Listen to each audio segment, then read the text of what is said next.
میں بیمار تھی تو باجی نے اپنا بیٹا میرے پاس رہنے کے لیے بھیج دیا تاکہ وہ بازار سے سامان لا دیا کرے۔ وہ مجھے ہر روز رات کو دودھ گرم کر کے دیتا، جیسے میں پینے کے بعد بے ہوش ہو جاتی۔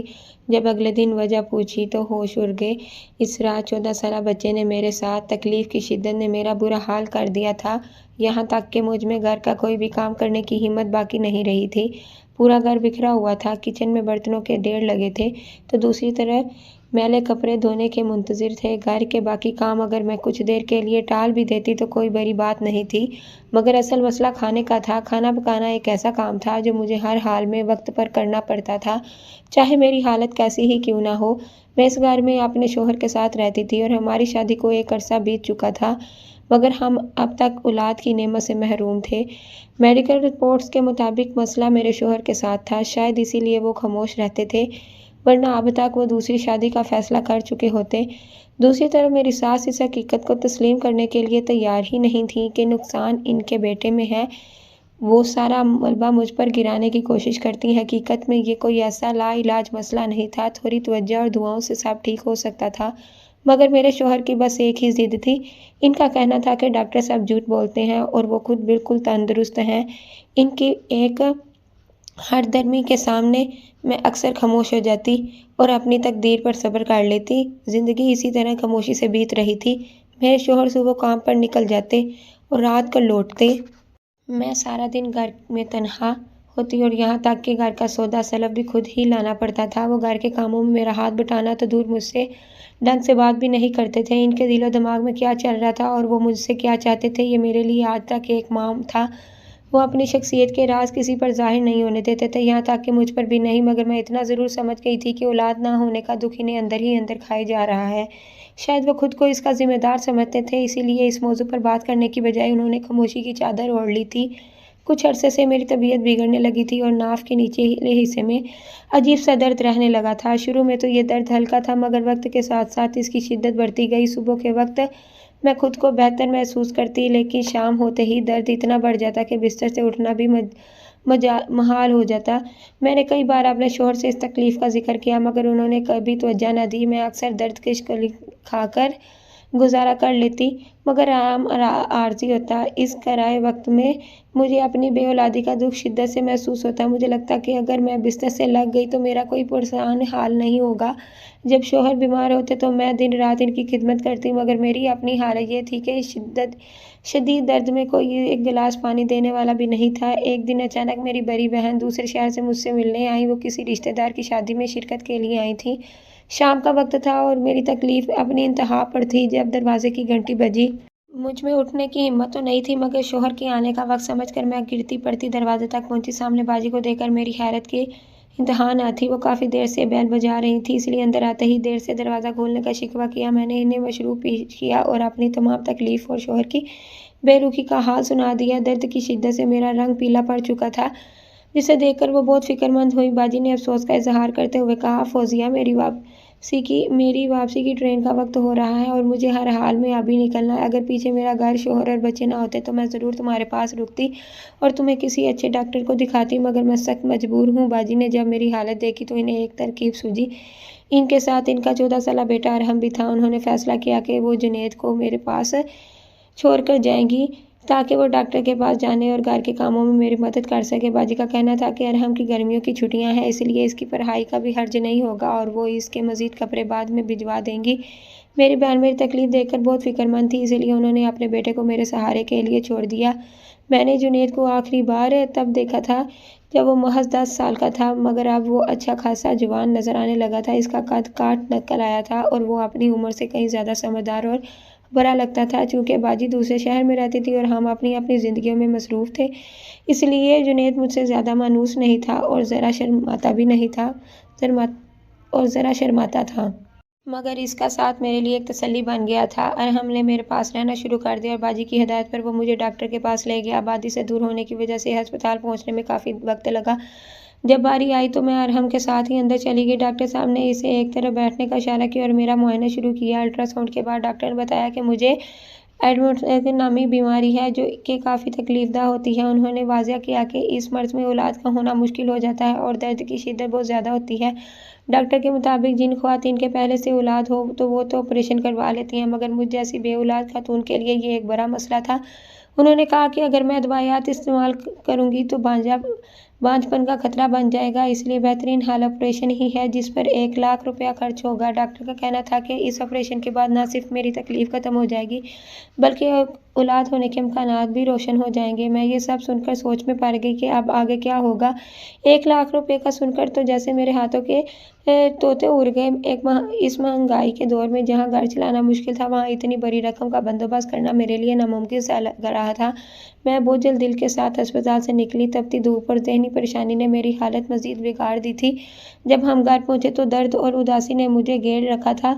ارحم نے میری تکلیف بھانپ لی اور میری بڑی اپنائیت سے کہا، خالہ آپ آرام کریں، میں آپ کو دوائی لا کر دیتا ہوں۔ اس نے مجھے پانی اور گولی دی، مگر میرا ذہن کچن کے کاموں اور رات کے کھانے کی فکر میں الجھا ہوا تھا۔ میں لیٹی تو تھی پر سکون میسر نہیں تھا۔ مجھے رہ کر شام کی چائے کا خیال آ رہا تھا۔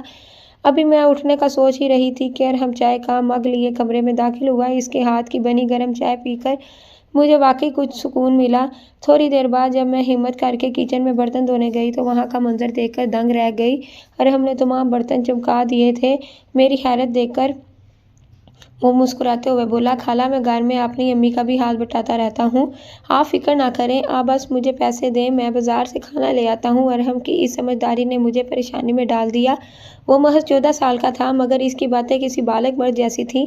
میں نے سوچا کہ کچھ بچے واقعی وقت سے پہلے بڑے ہو جاتے ہیں۔ میں نے اسے پیار سے سمجھایا، بیٹا تمہارے خالو کو باہر کا کھانا پسند نہیں، اس لیے گھر میں پکانا ضروری ہے، تم بس مجھے سودا سلف لا دو۔ میں نے اسے پیسے تھمائے اور وہ فوراً بازار کی طرف چل دیا۔ کچھ دیر بعد ارحم واپس لوٹا تو میں نے سودا چیک کیا، تمام سامان تو ٹھیک تھا مگر ایک چیز دیکھ کر میں حیران رہ گئی، وہ ساتھ میں پھٹکری بھی لے کر آیا تھا۔ میرے ذہن میں سوال ابھرا کہ آخر وہ یہ کیوں لایا ہے، مگر میں نے اسے نظر انداز کر دیا کہ شاید دکاندار نے غلطی سے دے دی ہوگی، لیکن یہ کوئی اتفاق نہیں تھا بلکہ اب تو یہ روز کا معمول بن گیا تھا۔ میں ارحم کو جو بھی سامان لینے بھیجتی وہ واپسی پر 20 روپے کی پھٹکری ضرور لاتا تھا۔ میں چپ چاپ وہ پھٹکری لے کر کچن میں کیبن میں رکھ دیتی۔ دیکھتے ہی دیکھتے وہاں پھٹکریوں کے پیکٹوں کا ڈھیر لگ گیا۔ ارحم ایک خاموش طبع لڑکا تھا، اس لیے مجھ میں اتنی ہمت نہیں ہو رہی تھی کہ اسے پوچھوں کہ آخر اس پھٹکری کا مقصد کیا ہے۔ اگر وہ ایک آدھا بار لاتا تو بات سمجھ میں آتی مگر روزانہ کا یہ عمل میرے لیے ایک معمہ بن جا رہا تھا۔ آخر کس نے یہ سب لانے کو کہا؟ ارحم کے آنے سے جہاں میری زندگی آسان ہوئی وہیں میرے شوہر کو بھی بڑی راحت ملی۔ پہلے انہیں دفتر سے تھک کر آنے کے بعد بھی بازار کے چکر لگانے پڑتے تھے مگر اب ارحم سارے کام خود چسلوبی سے کر دیتا تھا۔ بے اولاد جوڑے کی زندگی کا قرب شاید ہی کوئی دوسرا سمجھ سکے۔ ہم دونوں ایک عجیب سی خاموش اذیت سے گزر رہے تھے۔ میرے شوہر کی رپورٹ پہلے ہی ٹھیک نہیں تھی اور اب میری اس بیماری نے رہی سہی کسر پوری کر دی تھی۔ میرے پاس آپریشن کے لیے پیسے نہیں تھے اور میں ادویات کھا کر بانجھ پن کا خطرہ مول لینا نہیں چاہتی تھی۔ ارحم نے ہمارے گھر کے کاموں میں تو بہت مدد کی مگر میرے لیے سب سے بڑی الجھن وہ پھٹکری تھی جو وہ روزانہ لاتا تھا۔ میں نے سن رکھا تھا کہ پھٹکری خواتین کے لیے مخصوص بیماریوں کے علاج کے لیے استعمال ہوتی ہے، اس لیے مجھے شک ہوا کہ کہیں اس نے ہسپتال میں ڈاکٹر اور میری باتیں تو نہیں سن لی۔ میں شرم کے مارے اس سے کچھ پوچھ بھی نہیں پا رہی تھی اور اندر ہی اندر کرتی رہی کہ ایک 14 سالہ بچہ یہ سب کیوں کر رہا ہے۔ آخرکار ایک دن میں نے ہمت جٹائی اور ارحم کے سامنے بیٹھ کر اس پھٹکری کے بارے میں سوال ہی کر ڈالا۔ ارحم نے جواب دیا اور وہ سن کر تو جیسے میری بولتی ہی بند ہو گئی۔ اس کی باتیں سننے کے بعد میں سن ہو کر اپنے کمرے میں آ گئی اور سوچنے لگی کہ اس کا مطلب ہے کہ یہ لڑکا رات کے سناٹے میں ہم دونوں میاں بیوی کی باتیں چوری چھپے سنتا رہا ہے۔ شاید شرمندگی نے مجھے چاروں طرف سے گھیر لیا تھا۔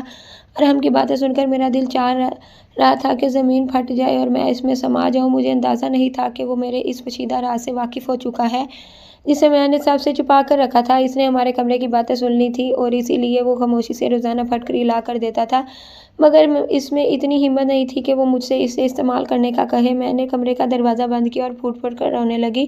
ایک طرف بے اولادی کا دکھ اور دوسری طرف یہ شرمندگی کہ میرا 14 سالہ بھانجا میری طبی مسائل سے واقف ہے۔ تھوڑی دیر بعد ارحم نے دروازہ کھٹکھٹایا اور بتایا کہ وہ اب مزید نہیں رک سکتا اور صبح واپس جا رہا ہے۔ میں شرم کے مارے اسے روکنے کا بھی نہ کہہ سکی اور وہ اگلی صبح خاموشی سے رخصت ہو گیا۔ اس کے جانے کے بعد میں کچن میں گئی اور پھٹکری کے اس ڈھیر کو دیکھا۔ پہلے تو جی چاہا کہ سب کچرے میں پھینک دوں مگر پھر احساس ہوا کہ اس معصوم نے یہ سب میری بھلائی کے لیے کیا تھا۔ میں نے ایک پھٹکری اٹھا کر نہانے کے پانی میں ڈال دی اور اس کا باقاعدہ استعمال شروع کر دیا۔ حیرت انگیز طور پر کچھ ہی عرصے میں میری تکلیف کم ہونے لگی اور میرا وہ پرانا مسئلہ آہستہ آہستہ ختم ہو گیا۔ اصل مسئلہ جسم کی ناگوار بو تھی جو ایک بیماری کی شکل اختیار کر چکی تھی۔ میں خود کو کتنا ہی صاف رکھتی مگر یہ بو ختم نہیں ہوتی تھی۔ میرے شوہر روزانہ رات کو مجھے اس بات کے طعنے دیتے جس سے میری زندگی عذاب بن چکی تھی۔ ایک رات جب وہ مجھے جعلی کٹی سنا رہے تھے تو ارحم نے یہ سب سن لیا۔ ارحم نے بھی بتایا کہ اس کے ایک دوست کو بھی یہی مسئلہ تھا اور وہ کسی محفل میں بیٹھنے کے قابل نہیں رہا تھا۔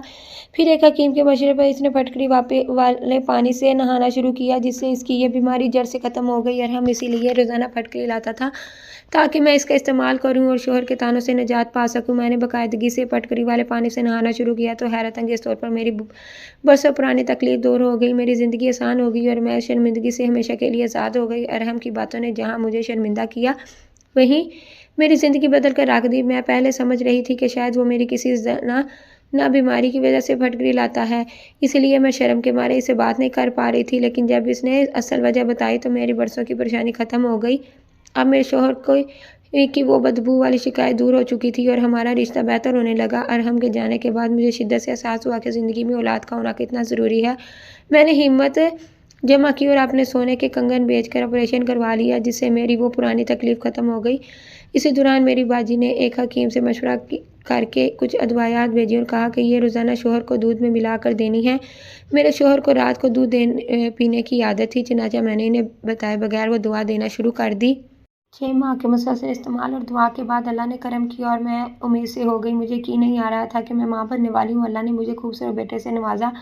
بعد میں میرے شوہر نے انکشاف کیا کہ وہ جانتے تھے کہ میں انہیں دودھ میں دوا ملا کر دیتی ہوں۔ انہوں نے وہ دوا دیکھ لی تھی مگر اولاد کی خواہش میں وہ خاموشی سے اسے پیتے رہے کیونکہ ارحم نے یہاں رہنے کے دوران انہیں بھی احساس ہو گیا تھا کہ گھر میں بچوں کی رونق کتنی ضروری ہوتی ہے۔